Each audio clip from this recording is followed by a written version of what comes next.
వేదిక మీద ముఖ్యమంత్రిగా ఉన్న జగనన్న గారు చేసిన వ్యాఖ్య కాంగ్రెస్ పార్టీ ఆంధ్రప్రదేశ్ని చీల్చింది, నా కుటుంబాన్ని చీల్చింది,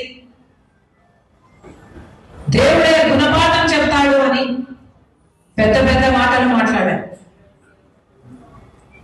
నిజానికి ఆంధ్రప్రదేశ్ రాష్ట్రం ఇలా అభివృద్ధి లేకుండా ఇంత దయనీయ స్థితిలో ఉంది అంటే దానికి కారణం ముందు 5 సంవత్సరాలు ముఖ్యమంత్రిగా ఉన్న చంద్రబాబు గారు, ఇప్పుడు 5 సంవత్సరాలు ముఖ్యమంత్రిగా ఉన్న జగనన్న గారు. ఈరోజు రాజశేఖర రెడ్డి గారి కుటుంబం చీలింది అంటే అది చేతులా చేసుకున్నది జగనన్న గారు.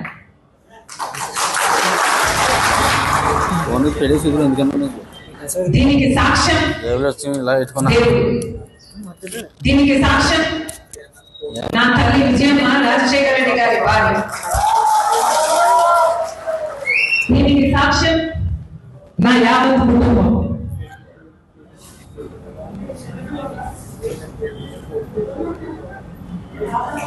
జగన్మోహన్ రెడ్డి గారి పార్టీ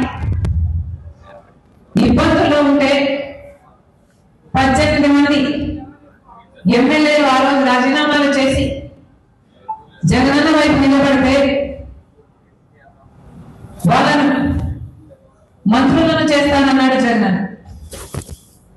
ఈరోజు వాళ్ళలో ఎంతమంది మంత్రులుగా ఉన్నారు? వాళ్ళు రాజీనామాలు చేస్తే అమ్మా నేను వాళ్ళ కోసం తిరిగాను, వాళ్ళ గెలుపుకు పాటుపడ్డారు, వాళ్ళను గెలిపించారు. ఆ తర్వాత వైసీపీ పార్టీ ఇబ్బందుల్లో ఉంది అని నన్ను పాదయాత్ర చేయమంటే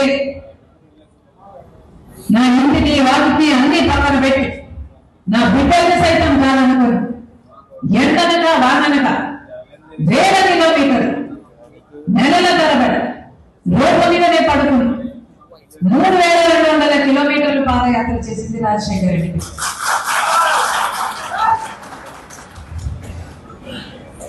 ఆ తర్వాత సమైక్య ఆంధ్ర కోసం యాత్ర చేయమని అడిగితే మన ప్రజల బాధ కోసం కదా అని ఆ యాత్ర కూడా చేశారు.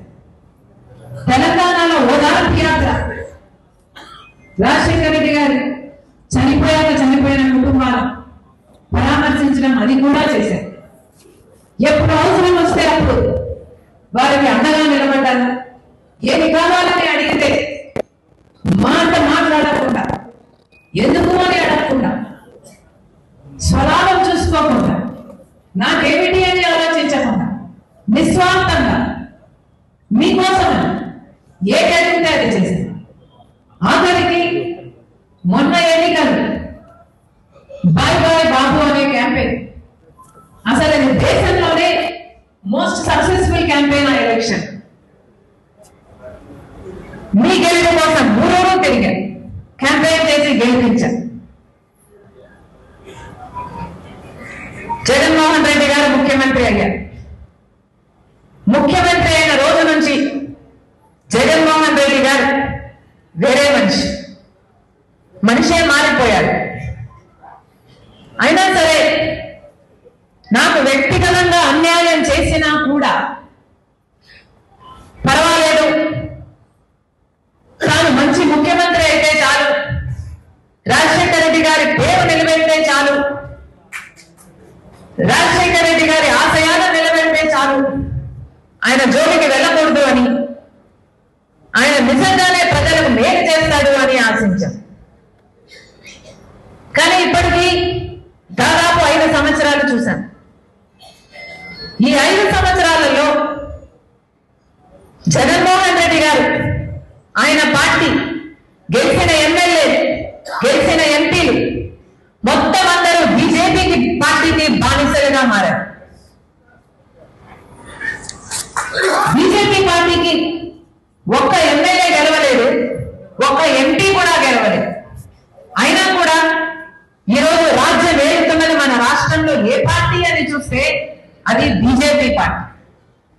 కారణం జగన్మోహన్ రెడ్డి గారు మొత్తం తన పార్టీనే కాదు, రాష్ట్రాన్ని బీజేపీ పార్టీకి బానిసలుగా చేశారు.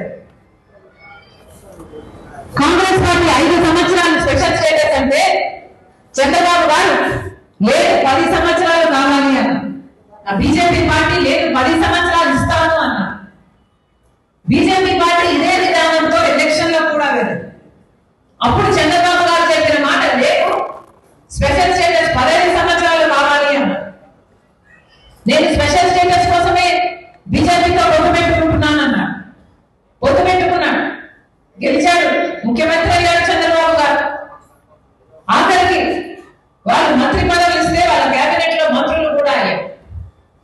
స్పెషల్ స్టేటస్ కోసమే పొత్తు పెట్టుకుంటున్నాను బీజేపీతో అని చెప్పిన చంద్రబాబు గారు ఆ తర్వాత అసలు స్పెషల్ స్టేటస్ గురించి ఈయన మాట్లాడడం కాదు కదా, ఎవరైనా ఉద్యమాలు చేస్తే కూడా వాళ్ళ మీద కేసులు పెట్టారు, వాళ్ళని జైల్లో పెట్టాడు చంద్రబాబు. ఆ సమయంలో జగనన్న గారు ప్రతిపక్ష నాయకుడిగా ఉన్నాడు. ప్రతిరోజు స్పెషల్ స్టేటస్ కోసం ఉద్యమించారు. ప్రతిరోజు స్పెషల్ స్టేటస్ ఏమైంది అని చంద్రబాబు గారిని నిలదీశారు. ఎన్నో నిరాహార దీక్షలు కూడా చేశారు. ఆ రోజు జగనన్న చెప్పిన మాట ముక్కుమ్మడిగా రాజీనామాలు చేద్దాం, ఎంపీలందరూ రాజీనామాలు చేద్దాం, స్పెషల్ స్టేటస్ ఎందుకు రాదో చూద్దాం, బీజేపీ ప్రభుత్వం స్పెషల్ స్టేటస్ ఎందుకు ఇవ్వాలో చూద్దాం అని టీడీపీకి సవాలు విసిరారు. ఆ తర్వాత జగనన్న గారు ముఖ్యమంత్రి అయ్యారు. జగనన్న గారు ముఖ్యమంత్రి అయిన తర్వాత ఒక్కసారి కూడా స్పెషల్ స్టేటస్ కోసం నిజమైన ఉద్యమమే చేసింది లేదు.